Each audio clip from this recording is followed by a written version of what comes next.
It's me, OGDuffy, and I'm back with another Versus video. Now this week we're taking a look at Sega's Enduro Racer. Here we go.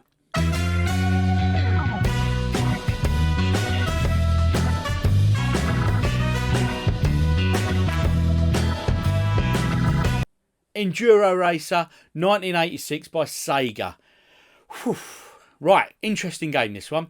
Developed by one Yu Suzuki, and we're going to have a quick look at Yu Suzuki before the game begins, because he's developed a few games prior to this one. I think it just gives a little bit of a backdrop into why he developed the game that he did, so to speak. Because he's a bit of a dirt bike fan.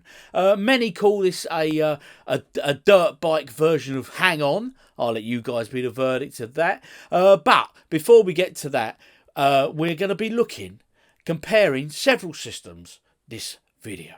Now, the first ones we're going to be comparing are the 8-bit systems. So we're going to be looking at the ZX Spectrum, the Commodore 64, and the AMSTRAD CPC, or the usual suspects, as we like to call them. Equally, we're going to be taking a look as well at the Atari ST version.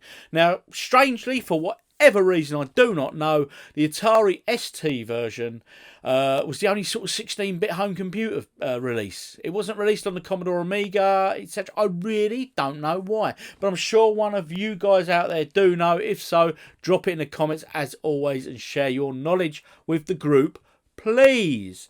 Now, at the very end as well, after we've looked at all them systems, we're going to take a quick look at the Sega Master System version of Hang On by Sega.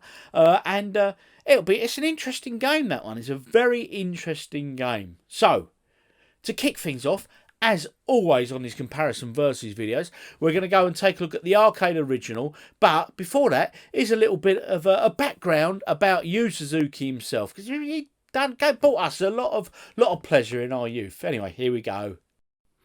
Yu Suzuki joined Sega in 1983, and his first creation for the company was a 2D boxing game called Champion Boxing. Now, initially, this game was done by him for the Sega's home console, which was, I believe, the SG-1000 or something in Japan. But they were quite impressed with this at Sega, and they decided to release it straight into the arcade. So, what a way to start your career, eh? This led to Suzuki's first classic title, the mighty Hang On. Now, everyone must remember this game. It was an amazing game for the time, and what made this truly groundbreaking was the truly unique handling system. Now, the arcade cab was a full-size motorcycle, but you didn't just sort of use a controller on it. You actually had to turn the bike by leaning into the corners and everything, which made it a truly unique game in itself. Now, this was the start of things to go for this guy's career, and he brought us so many classic memorable games, but this was his first soiree, and what a game it was. Things only got better. So let's take a look. Where did he go next with this? So another classic. This was Space Harrier. As you can see up there in that thumbnail, I've previously covered this, so go check that out if you've not already done so. Now, this was another brilliant game, and another one that is considered an all-time classic in the arcades. Again, this was pushed massively, and it used hydraulics, so as you moved in the cab would move in a direction hydraulically. It was again a groundbreaking game. Now, Yu Suzuki didn't finish his career here. What come next was the game we're looking at today, which is Enduro Racer. So I'm going to end this here. Now, let's not forget, after Enduro Racer, he continued to bring us more and more great games, Outrun, etc. But we're going to end it here because this is where we're at. So let's now go take a look at Enduro Racer on the arcade. So Enduro Racer here. Very similar, as I said already, to Hang On, but the main difference was this is the dirt bike variation. Of course, the main cab was a full motorcycle again, but the main difference, rather than just leaning, you could also lean back on the whole bike to create the jump effect and pull wheelies and that sort of stuff. There was also a stand-up arcade cab of this that just had the handlebars attached, but again, both of these versions at the arcade created a good experience with the handlebars and things, which is something that's always obviously very difficult to translate over onto the home conversions. But we're going to take a look at stage 1 on all versions, and this is stage 1. It was you'd reach a checkpoint and go through to the next level. The only negatives I have heard, there wasn't enough levels. What do you remember?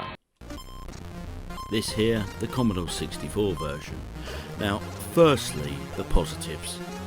The sound, the music is good, but even that is ruined by the sound effects of the motorcycle, especially when you jump up in the air. Very poor, I think, effort from the Commodore 64. This was expecting more. I think the animations of the rider moving side to side and the leg coming out and stuff were nice and smooth and worked well.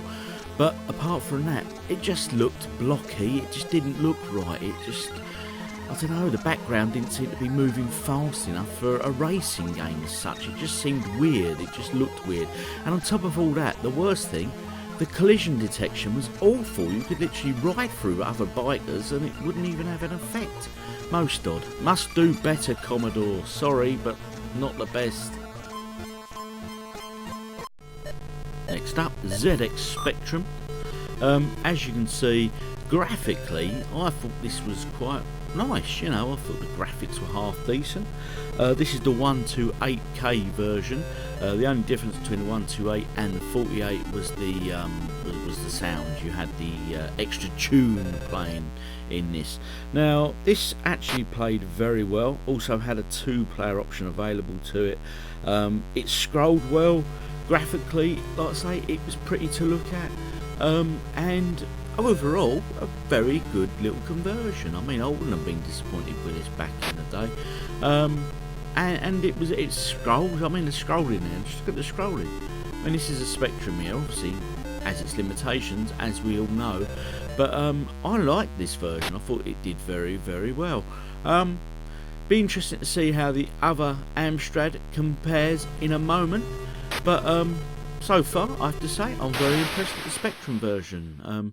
Do you remember owning this? Did you have it on either the Commodore, the Spectrum, or the AMSTRAD? As always, let me know in the comments your memories, and of course, any great memories you guys have from the arcades back in the day. Did you actually play the original machine, and do you remember the arcade machine, etc.? Drop them in the comments. No, this isn't a mistake. This is the AMSTRAD version, not the Spectrum. As you can see, it looks pretty much like a direct port over, really. Quite lazy programming, but there you go. So graphically, very, very similar, if not identical, to the ZX Spectrum. Now, the sound on this was sound effects only. There was no music going on. And it played similar to the Spectrum, but slightly slower, I felt, the scrolling and the general gameplay, and overall I felt it wasn't as good as the Specky version. Graphically, the screen size was slightly smaller as well than the ZX Spectrum version, but like I say, I think, you know, being an AMSTRAD owner, if you'd have owned this back in the day, would you have been a bit gutted? Because, you know, the AMSTRAD colour palette and all that was good, as we know. We've seen it in previous videos. And it's almost as if they got lazy at times, the programmers, and just thought, we'll just copy over what we did in Spectrum or whatever, and just put it straight over on the AMSTRAD. So, as I say, I think this one played slower than the Spectrum version. So, do you guys remember a lot of these ports being like this? I mean, was the programming lazy back in the day? Again, as always, do let me know in the comments, because you guys, your knowledge is brilliant. You guys always know what you're talking about, and I love hearing your little ditties and memories and all that sort of stuff. So anyway, that concludes the 8-bit systems. We're going to take a look, as you know, at the Atari ST version, but we have no comparison for that. And then we'll go to my verdict, and finally we'll take a look at the Sega Master System version. So all in all, that rounds up Enduro Racer on the 8-bits. Let's go take a look now at the Atari ST. Get ready. Firstly, graphically, I think we can all agree this is the most accurate to the arcade version, but it's a 16-bit system, so you'd have expected it to be. Collision, a bit ropey on this as well, but similar to the 64 in that. But all in all, looked alright, played well, had decent music, basic sound effects. The only real downer on this with the controller was when you pulled your wheelies, pulled down on a joystick to pull a wheelie, it would also slow you down too, because the idea was you had to push forward on the joystick to accelerate. So by pulling backwards, you were decelerating whilst pulling a wheelie or trying your jump. So that was a bit of a downer, but that concludes the Atari ST. I hope you enjoyed our look at Enduro Racer in this week's Versus video. Now, as we could see, it was an interesting title. I mean, the arcade sort of system was genuinely very good. I thought, you know, it was different. It was different. If I had to give a negative about it, it was it didn't go on long enough. I don't think there was enough stages and stuff. But hey, as you know, those that watch my channel, watch arcade endings on a Sunday morning, I was never that good at arcade games anyway. So, hey, I would never have seen the end of it. But anyway, so, come to my conclusion. Before I give you my verdict on the 8-bit systems for Sega's Enduro Racer, we're going to mention the Atari ST 16-bit version. Obviously, of the systems we've looked at, this was by far the closest to the arcade in terms of sound, graphics and playability and stuff, because it had the power to do so. I know that's not always the case, but so the Atari ST takes it on its own merit because that's all it's got. Had no competition, so Atari ST, I'm not going to crown you because you're on your own, mate. It's like, I don't know, running the 100-metre marathon or doing a marathon or a major Olympic race with no other competitors. You're going to win gold. So, 16 bits out the way. 8 bits, though. This is where it gets interesting. So, in third position for the 8 bits, I'll give it to the Commodore 64. What was Commodore thinking with this? Or the guys that programmed it? I really don't know. I mean, on a positive, the sound, the music, the soundtrack for this was brilliant. But hey, that's Sid Chip all over. But they even managed to ruin that by putting a stupid motorbike noise over the top of it and drowning that out. What were you thinking? Honest. I think the main sprite for the bike weren't too bad. It moved nicely. It scrolled all right. But then the movement of that just did not seem to match the 3D scrolling effect they were trying to achieve on the race. And the collision clash. Oh my God, that was awful. You could hit things and you just go through them. It was like they were a ghost, you know. It weren't good. It weren't good at all. So sorry, but Commodore 64, in my opinion, rightly so, is in third. If you disagree, let me know in the comments. Let me know your memories anyway. Second position goes to AMSTRAD CPC, which means the Sinclair ZX Spectrum takes it this week for Sega's Enduro Racer. Now, some of you are going to sit there and say, I didn't see any difference. There are very subtle differences, and they are these, okay? The Spectrum version, the game screen was slightly larger than the Amstrad version. I don't know why, it just is. And the sound, obviously you had the music playing on the Spectrum version, but again, that was only on the Spectrum 128 version. And in all honesty, if you play them both systems, I think you've got to agree with me. The Spectrum version played slightly better than the Amstrad. I really don't know why, but I'd guess the developers developed it first on Spectrum and then probably did a direct port over or something like that. But my knowledge is nowhere near that of you guys at home. So if you know about this stuff, do let me know in the comments, you know, what happened with this, etc. But again, even if you don't know anything about the game, if you've played it, your memories, you know, did you steal a copy off your mate and never return it and do numerous tape-to-tape recordings? But hey, that's illegal. Don't be doing that stuff and selling them at school for 50p a shot. Naughty, naughty. I don't know. But anyway, any memories, share them, please. And also, if you haven't already done so, subscribe. Hit the subscribe button. And more importantly, hit the bell, ding, ding, ding, because you'll get notified when I upload my game hunting videos, when I upload my next Versus video, when I upload my whatever I'm doing that week video. Honestly, all retro goodness, so make sure you hit the notification. And finally, we took a look at the Sega Master System version. Now, if you're going to play any version of this game that I've shown you today, go to the Sega Master System version. Alright, respect is due, because it's entirely a different game. It's not actually Enduro Racer, let's be honest, it's not. It's based on the concept of dirt bikes, but it does not feature 3D effects or anything like that like the arcade original did.